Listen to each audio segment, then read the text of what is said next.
Hello, my friends. I feel very confident calling all of you friends because we just made it through a very difficult year. For nurses and non-nurses alike, we have witnessed horrors. We have experienced loss of many kinds. And in that sense, we are bound together through that process. So I do think it's safe to call you friends. And interestingly, tonight, my story is about treating those who are bound up. Yes, my story is about enemas. So when people say it takes a special kind of person to be a nurse, this is exactly the kind of stuff that they're talking about. And having just survived the shitstorm called 2020, I know you can brave the next few minutes with me. So go with me now, and I promise you'll be glad you did.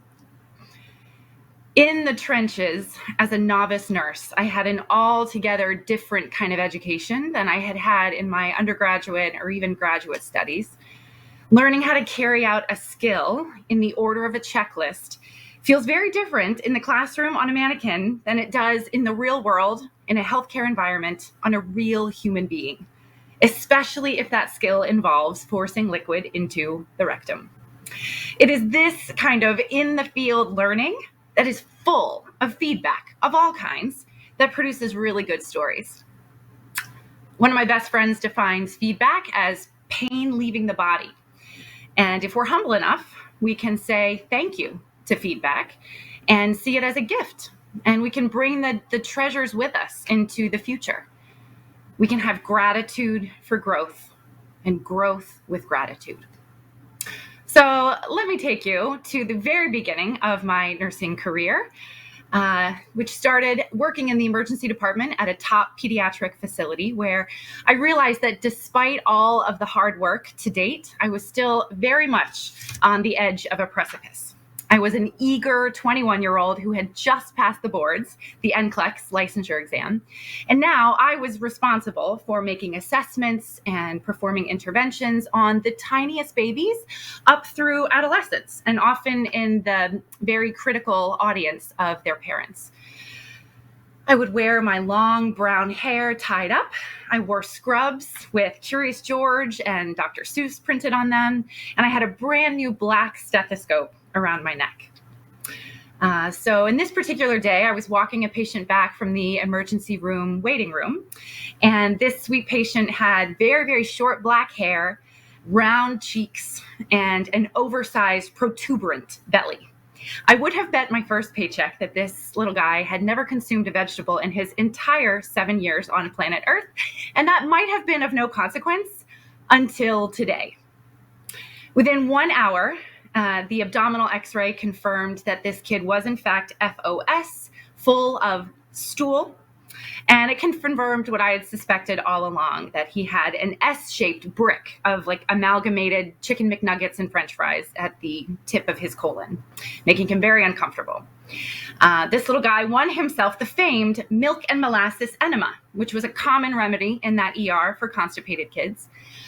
Large volumes of fecal matter mixed with everyday kitchen items was not something that I had prepared for on the NCLEX, I can tell you that for sure. As a new nurse, I was understandably very concerned and focused on doing this task in order and correctly.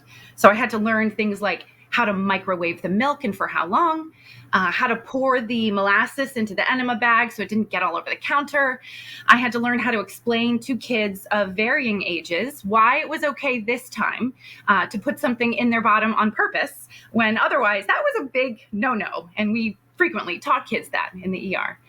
I had to teach these anxious parents what to expect in the moments that followed. But still, even if I had done all of that perfectly, I had to think even more proactively if we were all going to go home wearing the clothes we were currently wearing. So what wasn't on the skills checklist was the great idea of putting an out of order sign on the restroom down the hall so that it would be reserved for my enema kid, my little patient. It was also important then to make sure to tell the parents that the restroom wasn't actually out of order. That was just my secret way of reserving it. I learned how to make a makeshift diaper out of Chuck's pads, those little blue rectangular underpads, so that Hansel or Gretel didn't leave a little splotchy trail down the hallway to that reserved restroom. And I had prepared all of this that day for my adorable patient, and it was time to administer. And I could tell this kid was a fighter. And I mean, good for him. Honestly, we want kids to put up a fight if something invasive is happening to their body. That is an adaptive skill. So preparing for kicking legs and flailing arms, I asked the tech that was in the hallway to just come in and lend me an extra set of hands. And just weeks prior, I had been the tech. I was the second set of hands. But now I was responsible for actually administering this famed milk and molasses enema. So I went into the room, thanked the tech for their assistance, set everything up, gave a calm explanation to the patient and the parents about what was going to happen. I put on my gloves. The tech restrained the little guy's leg so I didn't get kicked. And I gently inserted the tip of the enema tubing and released the clamp. And the volume line on the enema bag slowly dropped, infusing and softening up that brick. And then it stopped. The line completely stopped falling, with still much volume yet to be infused. So I bent down to see if maybe the tube had kinked or if the tip was blocked somehow. And then I got some feedback. To say I had egg on my face, that would have been a treat. No, feedback that day was not pain leaving my body, Stephen, but rather feedback was warm, sticky, smelly sludge leaving his body and making its way onto mine.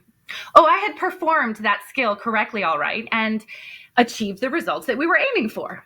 His aim was so good.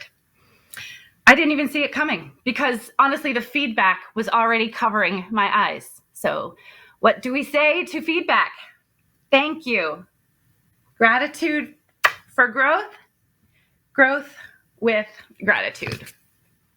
I wish face shield had become like such a commonplace part of PPE back then. I did learn to bring goggles in when I was setting up the room in the future. Long after leaving that job, I learned that I could also put an out of order sign on a restroom in times of need for myself. For instance, if I was about to have a crucial conversation in the workplace, I might do well to slap a sign on the restroom door because afterwards I very well might need to go in, close that door, and lose my composure for a few minutes. I also learned to bring a notepad with me into the restroom because what was coming out was material to share, which might even make a good story one day. Thank you.